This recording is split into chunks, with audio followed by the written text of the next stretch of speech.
মুসলমান অর্থ হচ্ছে আনুগত্য, বশ্যতা স্বীকার করা। আমরা আমাদেরকে মুসলমান কেন বলা হয় আমরা খেয়াল করা দরকার। আমরা সবাই কি মুসলমান? আমরা সবাই কি কেন মুসলমান? কারণ আমরা পৃথিবীর সব কিছু বর্জন করে আল্লাহ তাআলার আনুগত্য এবং বশ্যতা স্বীকার করে নিয়েছি। সুবহানাল্লাহ। অর্থাৎ যত শক্তি থাকুক, যত কিছু থাকুক, সব কিছুর করে কে? আল্লাহ। যখন আল্লাহর হুকুম চলে আসবে, আমরা আমাদের বাবা মা, পরিবার পরিজন, আত্মীয় স্বজন, দেশ বিশ্ব সব কিছুকে ছেড়ে দিতে রাজি আছি। কার হুকুমের সামনে? আল্লাহর হুকুমের সামনে। যদি আল্লাহর হুকুম সামনে চলে আসে, তখন আমরা আর কারো হুকুম মানতে রাজি না। এর নাম হলো মুসলিম। এর নাম কি ভাই? কারণ আমরা সমস্ত শক্তি, ক্ষমতা, হুকুমের সামনে আল্লাহর যে হুকুম আছে ওই হুকুমের উপর আমরা মাথা নত করছি, বশ্যতা স্বীকার করছি। এর জন্য আমরা সবাই মুসলমান, মানে আনুগত্য, বশ্যতা স্বীকারকারী, আনুগত্য স্বীকারকারী। এখন যদি আমাদের নেতা বলে এখন মিটিং এর সময়, মিছিলের সময়, জোহরের নামাজটা এখন পড়ার দরকার নেই, চলো মিছিলে যাই, মিটিংয়ে যাই, তখন কি আমরা নেতার কথা শুনবো নাকি আল্লাহর কথা শুনবো বলেন? এখন আমি কি মুসলমান কি মুসলমান না, পরিচয়টা তখনই হলো যদি আমি আমার নেতাকে বলি যে না ঠিক আছে আমি আপনার আনুগত্য করি, আমি যেহেতু পার্টি করি আপনার কথা শুনতে হবে, শুনবো, কোনো সমস্যা নেই। কিন্তু এখন যেহেতু নামাজের সময় হয়ে গেছে, এখন আমি মানবো কার কথা? আল্লাহর কথা। মানবো কার কথা বলেন?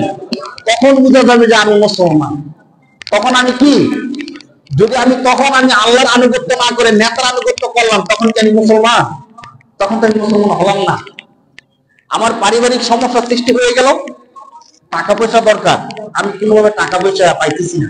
আমাকে একজনে বলল যে তুমি যদি আমার থেকে লোন নাও, কিস্তি নাও, কত সুদে টাকা নাও, তাহলে তোমাকে টাকা দেবো, নয়তো টাকা দিব।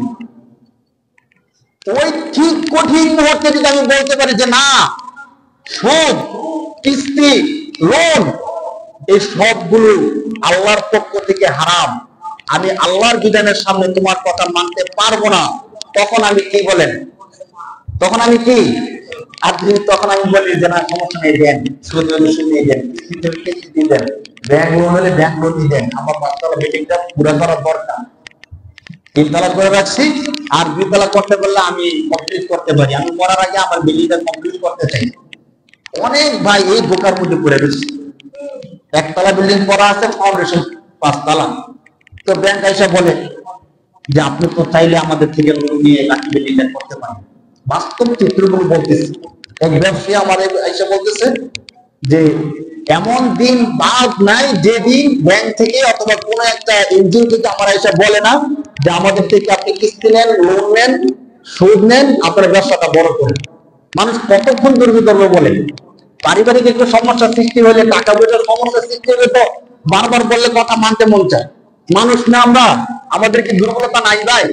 বারবার একটা লোক এসে আপনাকে ব্যাংক থেকে বলবো যে আমাদের থেকে এই লোন নেন, আপনার ব্যবসাটা বড় করেন, আপনার বিল্ডিংটা 5 তলা কমপ্লিট করেন, আপনার বাড়িটা সুন্দর করেন। বারবার শুনতে শুনতে নিজের মধ্যে একটা ইয়ে চলে আসে। আস্তে আস্তে দিয়েন, যখন পারেন তখন দিয়েন, সুবিধা মতো দিয়েন। এই কথাগুলো সংরক্ষণ আশা সৃষ্টি হয়।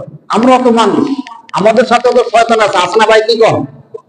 দেখেন ঠিক ওই মুহূর্তে যদি আপনি বলতে পারেন যে না আমি না খেয়ে মরতে রাজি আছি, কিন্তু আল্লাহর বিধান, যে আল্লাহর যে হারাম বিধান সুদ, ওই সুদকে আমি নিতে রাজি না, তখন আমি মুসলমান। তখন আমি কি ভাই? আর যদি আমি নত হয়ে যাই যে দেন সমস্যা নেই, সুদ করলে আর কি কদিন পরে মাপ চাই, সমস্যা নেই, মাপ কখন চাবো? যদি আমি এই সুদে কারবার থাকতে থাকতে মারা যাই। আমার বাড়ির পাশের একজন লোক মারা গেছে, 5 লক্ষ টাকা কিস্তিতে আনছে, 3 লক্ষ টাকা দিছে, আর 2 লক্ষ টাকা দেওয়ার আগে সে কি মারা গেছে। আমার কাছে এসে বলতেছে যে 2 লক্ষ টাকা কিস্তি থাকতেই লোকটা মারা গেছে। সে কি ভাবছে যে কিস্তি থাকতে সে মারা যাবে? সে তো মুসলমান, নামাজি ছিল, সে তো ভাবছে যে সমস্যা নাই, ছেলে দেখতে বিদেশ পাঠাইতেছি, বিদেশ থেকে টাকা দিবে, আবার কিস্তি শোধ করে দিব, আর পরে আমি আল্লাহর কাছে তওবা করবো, মসজিদ ছাড়বো না, নামাজ কালাম করে আস্তে ধীরে মারা যাবে। কিন্তু সে তো জানতো না যে 3 লক্ষ টাকা পরিশোধ করতে করতে আমি মারা যাবো। আর কিস্তি যে আনতে নিজের জন্য না, তার ছেলেকে বিদেশ পাঠাবো। চিন্তা করে দেখেন, এখন সে যে কবরে আযাবটা কি তার ছেলে পায় নাকি সে নিজে পায়? আমরা কতটা বোকা এই ক্ষেত্রে দেখেন ভাই।